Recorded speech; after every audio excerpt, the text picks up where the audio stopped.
the interactions from a Salesforce perspective, and the ability now for that information to be parsed in that service cloud and only relevant data being presented to an agent. In this case, that broadcast message that Karen sent out, that she tweeted out, now comes up for an agent to utilize and say, hey, one of our customers is stranded on the road.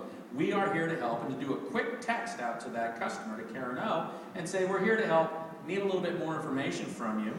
So I'm actually going to send out a small app to your device, letting you know, hey, we're here to help, and can you provide us a bit more information on what's going on? What's interesting is now Karen has got that contact from the CRM rep for the capitalist vehicle sales service, and she has a bunch of choices she can make. Now she can specify as to what really is happening with her. Right? By the way, she hasn't talked to anybody, she hasn't called, she's not been put on hold. So she picks flat tire. That then initiates a call between the agent and Karen to talk a little bit more about what's going on and to let her know things are moving along. At the same time, the agent has on their desktop now the presence and information of availability of a resource that could help with a flat tire within their overall network. What's interesting here is that the agent can essentially look to pushing information back to Karen and essentially say, do you want me to help you? Okay. And that's been done now. And then the agent can go back and look at what is the nearest place that she can get help to Karen.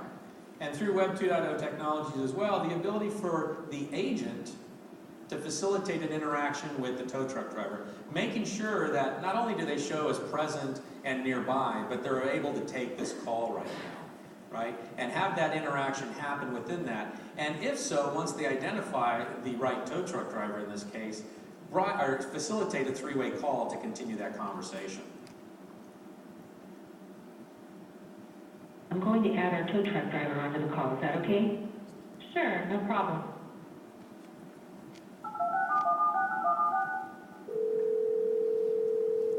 And as you can see, this is Jim with Maxtel. This is Mary with Catalyst Vehicle Service. I have a customer in your area that is in need of a tire change. I can take care of that.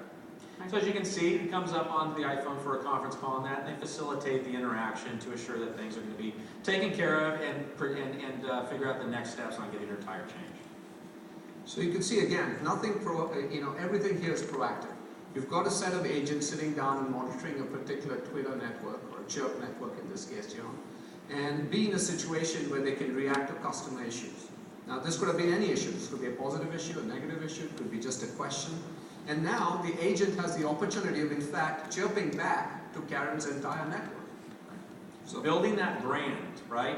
Many of her friends and family have no idea about this auto club that Karen belongs to, but taking the opportunity now to turn a bad situation into a marketing opportunity to build that brand within Karen's overall social network there. So first the agents now talk to Karen and said, okay, your help is on its way. Karen gets a pop-up on her iPhone essentially telling her that help is going to be on the way, as well as now she's in a position to communicate directly to her network or have the agent communicate on her behalf. All sorts of choices. And continuing to build that brand with positive imaging around all that.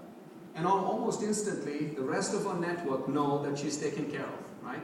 And again, no one's lifted a phone, nobody's put on hold, nobody's asked to be in queue, and we've not got any expertise or anything of that sort here from a traditional contact center perspective. But yeah, traditional contact center agents have been used in the conversation.